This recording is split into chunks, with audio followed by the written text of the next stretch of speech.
Some life and career transitions feel more like starting over than switching gears. Welcome to Navigate, everyone. I'm Tim Austin, and this is the podcast designed to take the guesswork out of transition. Whether you have a transition looming in your future, or you're trying to make sense out of a past or current transition, this show's for you. In each episode, we introduce strategies and tools that individuals and teams can use to effectively navigate seasons of change.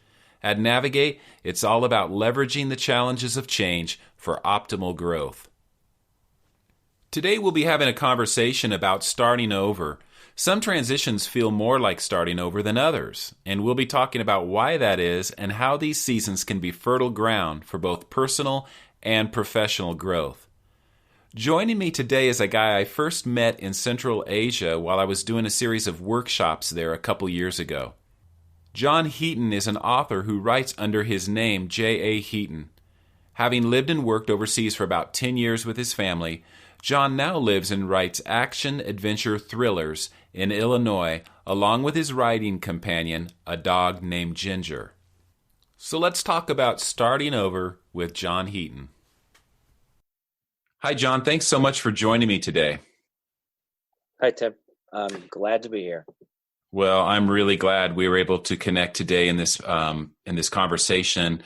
When we first met a couple years back in Central Asia, of all places, you were planning ahead. You and your family were planning ahead for some big changes. And when we talked, I got the feeling that you wanted to be very intentional about processing, planning, and implementing a successful transition for you and your family. So tell me, tell me what brought that about. Yeah. So before we had met, our family had already gone through a few transitions, and we went through a big one a few years before that. That was unplanned, and it was forced on us. And we watched a lot of other friends go through similar types of transitions. And my wife and I, we realized that, at some point in the future, we're probably going to go through another big transition, whether we plan it or not. Mm-hmm. And then I think, I don't know how close it was to maybe the first time I met you, but there's a lot of complicated and interrelating factors that would, take a long time to explain, but it really led us towards choosing and planning ahead to make a transition. But I was worried about it. There was definitely some fear involved, and I thought about what other people would think if we made the change. But when it came down to it, and we decided to make the change,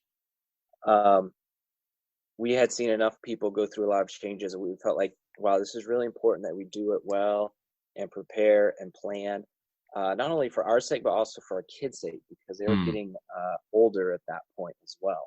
Okay. Yeah. So you kind of had a taste of, a forced transition in your past, and seen some of that, and also observing others as they had gone through transition seasons. You mentioned dealing with some of the concerns, even some of the fears around that, what to expect. And certainly, I think when we experience forced transitions, there's always that kind of in the back of our mind when it's a difficult season. Yeah, I don't want to go through that again. I don't want to do it this way again. If I have any say whatsoever in the situation, this is kind of how I want to be intentional around that. Yeah. And so you did have the gift in this most current transition. You did have the gift of being more intentional, planning ahead a little bit more. I understand. So. And you mentioned your kids, so maybe just kind of start with that too, because we, as we've walked and journeyed with other expat families who are serving, who have served overseas, or just just are making big transitions, there's often a concern for children and how they're going to do, especially when our children are at certain ages, and we're just concerned: should we make this transition? Is it best for the kids? Should we wait?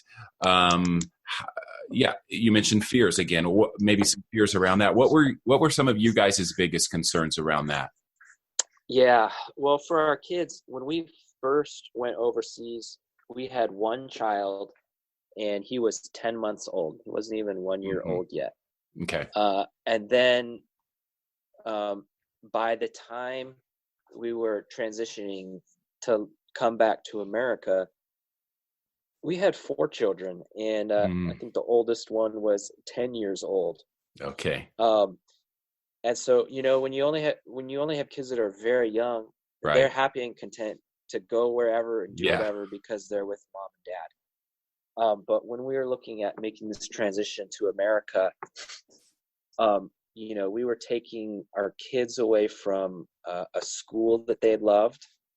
We were taking them away from pretty much the only home they remembered. I mean, they certainly had visited America and knew grandparents and cousins and loved that, but for them, that wasn't home. And so taking your young kids out of a school and a group of friends that has been all that they know and that they really like it, that that was kind of a big concern of ours. And that was why we wanted to try to do all that we could to make the transition back to America as smooth and as good as possible, because we realized we were taking our kids away from, in a sense, from the home, the only home that they had known. Right. Yeah. And like you said, when you see your kids doing well and thriving in a place, but you don't want to upset that delicate balance, right? You're like, this is good. Yeah. Should we do this? And how should we do this? But for you, it was more of a decision the more of the question was, how should we do this? How can we be intentional about this? How can we set this up for success is kind of what I'm hearing you saying. Yeah, Okay. definitely. Because we felt like it was a transition we had to make, and although we knew it was going to be hard, regardless, it was one we were going to have to make, and we were going to have to walk our kids through that transition. Yeah. Okay. Right. So you now you're on the other side of your transition. Still, I'm assuming in some aspects of your transition are still current and happening. Yes. But you're on the other side. And how long has that been? How long have you been back in the States? I think it's been about 9, almost 10 months now. Okay, so not even a year. So it's still pretty fresh. And okay. Yeah. All right. Now, why talking about going back to starting over kinds of transitions? Why might your particular transition look and feel more like starting over than those previous transitions you navigated? Yeah. Well, I mean, one thing is the kids. That's a different factor now. But also, I think for me,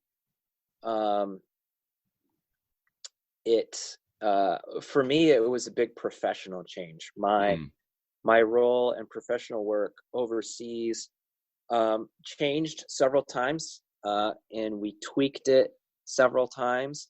Okay. And that just wasn't working out. And one of the reasons we made the decision to make a change and go through this transition was the professional piece for me. And so, okay, I'm going to be starting a new career, a new profession, but we didn't know exactly what that was. Okay. And I think it might have been my wife actually who suggested that I pursue writing. because like I said, we'd watch a lot of friends go through transition, and we just observed when seeing people move back to America, it usually took about a year for them to kind of figure things out in terms Mm-hmm. of job and money. And so we felt like, it's probably going to take us about a year to figure out professionally, career-wise, money-wise, what is this going to look like? Yeah. So my wife said, well, John, why don't you just, focus on your writing for that first year? So you were Um, already writing at that point. yeah, I mean, it was more of a hobby, and it's one Okay. of those things, if you do it slowly and consistently, eventually you have some stuff, you have some Yeah. stuff written. Right. And so that kind of became the crazy dream of, Mm. okay, let's move back to America. And I'm not certain long term what my next profession is going to be, but I'm going to give writing a shot. Yeah. That's the big dream. And that's, Yeah. honestly, it's a long shot. It seems a little bit crazy when you say it out loud. So it's, in a sense, it's starting fresh for sure. It sure is, John. And I love what you say about it. Sounds, things kind of can sound crazy when we say it out loud, but Yeah. that's the first kind of one of the first steps of moving forward, isn't it? When we actually say it out loud, and we start telling our story. And I think there's something about that really brings about a resolve, an internal resolve to pursue that, even though there's so many unknowns out there. But there's just that internal resolve that kind of gets strengthened and bolstered when we start telling our story, saying it out loud, like you said. Yeah. So how has that been for you? How have you've been back for about 9 or 10 months, and Hmm. pursuing that big professional shift in terms of your uh, career vocational focus. How has that been so far for you? Yeah, I've been working hard at it, and it's one of those long-term things that, yeah, Mm-hmm. it can make money, but not not right away, not fast Right. typically. So there's definitely some patience involved. Yeah. Um, but also um, we've been very aware of the fact that, um, yes, I'm pursuing writing, but I'm not going to allow that to consume me for 80 hours a week, Mm-hmm. because our priority was going to be focusing on our kids a lot, and just kind of allowing space and time for my wife and I to be able to talk things through and process Mm-hmm. things emotionally. So the working on the writing um, has been a good learning process. I've been able to work at it, Yeah. but I've also, because we've had this plan in place, I haven't allowed it to, totally consume me and take over all of my time, Mm-hmm. in an effort to speed up the process in hopes that it will make money faster. Yeah. Um, but having said that, there, certain fears arise of like, oh wow, I have put so many months into this creative endeavor, which, like I said, it sounds crazy. I mean, how many people do you know who say they want to write a book? Well, lots of them, but you know what? Probably almost none of them are making a living doing it. So, so then it's like, okay, I've been working at this, consistently for months.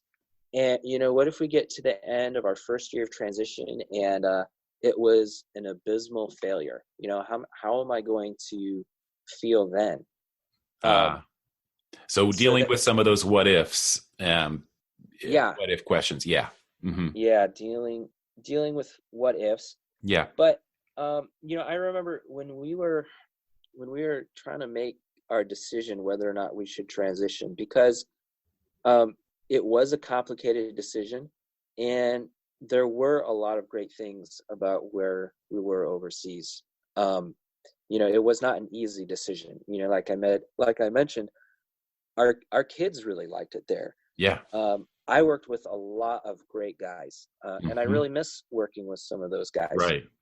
Um, but there were some things professionally in my role and other things that were language related that it just wasn't working out. And as I kind of wrestled through those things, I remember coming to the point of thinking like, oh, well, at least I don't have to worry about money. I kind of know how I'm going to support my family, but if I make Mm-hmm. this transition, I don't know exactly how I'm going to provide for my family Yeah. and make Yeah. money. Sure. But I could sit back and I could imagine, if I was talking to somebody like me, like if I put myself in somebody else's shoes and I was listening to them talking, it'd been like, hey, you can stick it out for a little bit because you feel comfortable with the paycheck, but that's got to change. Yeah. Yeah. And, Eventually that has to change. yeah, and so Yeah. being able to put myself in somebody else's shoes, and now I Yeah. still remind myself of that now. Of, hey, no, that was a good, solid decision that we made. Mm. And yeah, it can seem a little bit crazy investing so much in this creative dream, but it was a solid decision that we made. Yeah. Yeah. We're moving forward with it. And I can be afraid of what if it fails, but so what if it does fail? Mm-hmm. I've gained a lot of great skills and experiences, and it's possible it might not totally fail. There is that That's crazy right. possibility as Yeah. well. Yeah. You have been able to pursue this because you as a family, you with your wife have agreed to give this some time, from what I understand, some time to see how it unfolds. It's not like, you've made this decision in isolation. And so you have, you have the support behind you of your family, which is number one. And you have the leading of God in your life, and so I feel like, when you talk about that, the big dreams that we have and doing the things we're passionate about and love to do, like you said, whether that works into full time or goes back to or remains a hobby, it's still doing something you love and you're learning a lot and you're growing a lot through it. And it's still in motion, right? The story is still unfolding, and this adventure that you're on, this Mm-hmm. crazy dream that you're pursuing, all of that is still, it's part of the story that you're going to have, and be able to share with others, and be able to share with your family. So there's a lot of things that are really, I feel like super, super encouraging to hear how someone transitions not just into a comfortable role, but you're making a big transition into a lot of unknowns, but you're willing to put up with a lot of those unknowns and to deal with some of that because you have a desire and a passion and a motivation in this one area. So there's always that degree of risk, isn't there? Sometimes it's higher, sometimes it's lower, but a degree of risk can go hand in hand with seasons of starting over. So can you comment on that a little bit, John? How has risk been a factor in your transition? Yeah. I mean, as a husband and a father, I feel like the provider for my family. And Mm-hmm. kind of how I mentioned when I was in my previous role, and I felt like, well, hey, at least like I kind of know where the money comes from. Yeah. I felt like making the transition was a huge risk, and a lot of that centered around the money and the question of how would I provide for my family. Mm-hmm. But I mean, in a lot of cases, in the middle of transition, it might not feel like it, but a lot of times the risk is not as bad as you fear it might be. Mm-hmm. And I think you also have to be aware that, sometimes the risk of not making a transition out of fear or worries can be really huge. Yeah. I don't, as humans, I don't think we're very good at assessing risk truly. And we can be blind to risk, the risk of not making a change and going through a transition. Mm-hmm. Mm-hmm. So kind of staying in a comfortable role simply because it's comfortable, and even though you may not be doing what you love, and really there's no prospects for a future in that. You're saying that there's a lot of people out there, and they can be in any profession, any ministry, vocation, you name it. There's a lot of us out there who struggle with this, don't we? This whole risk assessment piece. Mm-hmm. And I always kind of go back to whenever you see God calling people to do something, to pursue something in the scriptures, there's always some degree of risk, usually a big degree of risk, and so certainly this risk goes hand in hand with starting over, doing something different, and I'm sure as you talk, you've dealt with some of these questions. Are the rewards? This is my next question. Then, are the rewards worth it? How have the rewards been worth it thus far for you? Yeah, I think one thing for me that makes it worth it is, within the last few months, I've been tempted to kind of throw aside my creative writing and, hey, let's just find some other job, some other work that, I mean, there's easier and faster ways to make some money, right? I mean, and besides, my writing will probably fail anyways. So These are the questions. These are the. I've been tempted. Yeah. I've been tempted to go that route. Yeah. But I realized I would never know, like, well, what if I gave it a shot? Like, I have this time, Yeah. to give that creative dream a shot. And regardless of how it works out, I can live without regrets. I can know that, I gave it a shot. It didn't work out, and move on. Or I gave it a shot and it worked out great, and move on. I feel like people just, live with regrets that they don't have to, because they're, I don't know, afraid or worried to go through transition and make a change. Yeah. And the rewards. So I kind of hear you saying the rewards are some of those rewards are just that internal piece of fulfillment and satisfaction, and just kind of the reward of knowing that you've pursued this, you've followed that dream, you've stepped out into the unknown, into the uncomfortable, and you are now in good company with a lot of faithful God followers who have done the same thing.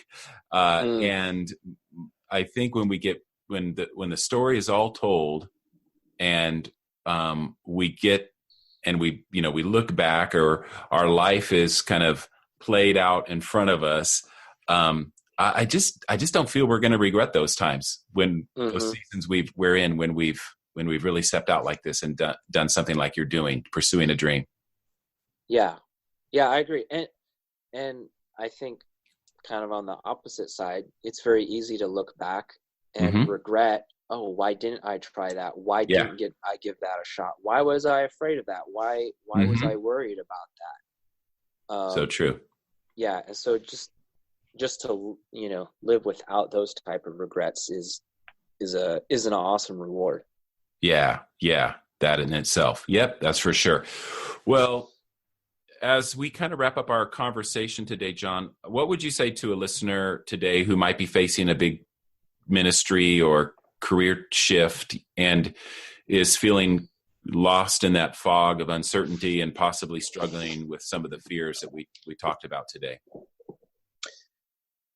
Yeah, I mean, I guess, I think we can pretty clearly say that everybody is going to make a big shift at some point. I mean, right? Mm-hmm. I mean, you might choose it. It might be the rug pulled out from under you, Mm-hmm. but it's going to happen. So, if you're not in that right now, build your support networks now so that you can, rely on them in the future. Mm-hmm. Have a group of close friends and advisors that you can share anything with. I know, a lot of personal finance advisors say that you should have an emergency fund. Mm-hmm. I think that's vital for, going through a lot of transitions is having some financial flexibility. But if you're in the midst of it, don't be afraid to slow down, step back, talk with people close to you. I know you can feel pressured to move fast and make fast decisions, but a lot of times you don't really have to, even if you might feel that way. Okay. Yeah. Be willing to receive feedback from other people. Are your fears completely overblown and irrational? That could be the case. But then, lastly, for a lot of people, I remember you shared this with me a while ago, and it really stuck with me that when you're going through transitions, creativity can really flourish. And that really grabbed me because I was thinking of focusing on my writing. And I've found that to be true, that, look for opportunities for your creativity to flourish. The uncertainty that comes with transition can bring a great gift, kind of when you get knocked out of your routine and your rut, new ideas come alive, and maybe they'll express themselves in your hobbies, or maybe they'll express themselves in your art, but that can be a really exciting thing to see, regardless of what your creative endeavor is. That's good. Yeah, I love that. Yeah, take advantage of leverage that creativity that is that can be part of a transition season, whether that's creative ideas and thoughts that come from others, from the Lord, from our own processing times. Super good advice. It really can. Transition seasons can be a real creative season as we step out and into new territory, and actually maybe depend on I think there's something there that has to do with dependence, because when we step out into these new and unknown areas of our lives, there's a dependence piece, right? We depend on creative thoughts and ideas moving forward. We need that. Before we didn't so much, maybe, but now we do, and so that opens up a great opportunity for the creativity piece. Great advice to land on as we wrap up our podcast today with John Heaton. Hey, thank you so much, John, for being on the show today. Hey, thanks for having me, Tim. You bet. And to learn more about John and to grab one of his books, visit him on Facebook at J.A. Heaton Author, or go to his website, flannelandflashlight.com. And you can get a glimpse into what John is doing on the other side of transition now, pursuing his creative dream. Thanks again, John. Thank you. When we made a big starting over transition as a family after 20 years of living and working overseas, there were a lot of concerns about what lies ahead What were those next steps that we needed to take? But there were also a lot of creative moments, times when we could process, have conversations together, plan, and even journal our experience. And leveraging those creative moments gave us perspective and purpose moving forward. So I want to encourage you, leverage those creative moments in positive ways. Get creative in your conversations, in your processing, in your planning. Pray into those creative moments as well. The rewards are worth the risk. As a coach and someone who has navigated big family and career transitions, I can help you leverage the uncertainty of starting over while crafting an action plan for successful transition. Book a discovery call with me at EncompassLifeCoaching.com if you're interested to learn how working with a coach can help you grow during this time of transition. Thanks for joining me for this episode of Navigate Podcast. I've been your host, Tim Austin. If this has been helpful to you, would you mind rating the podcast, writing a review, and sharing on social media? And of course, you can always subscribe so that you're sure to get in on the next episode. And I'll see you there.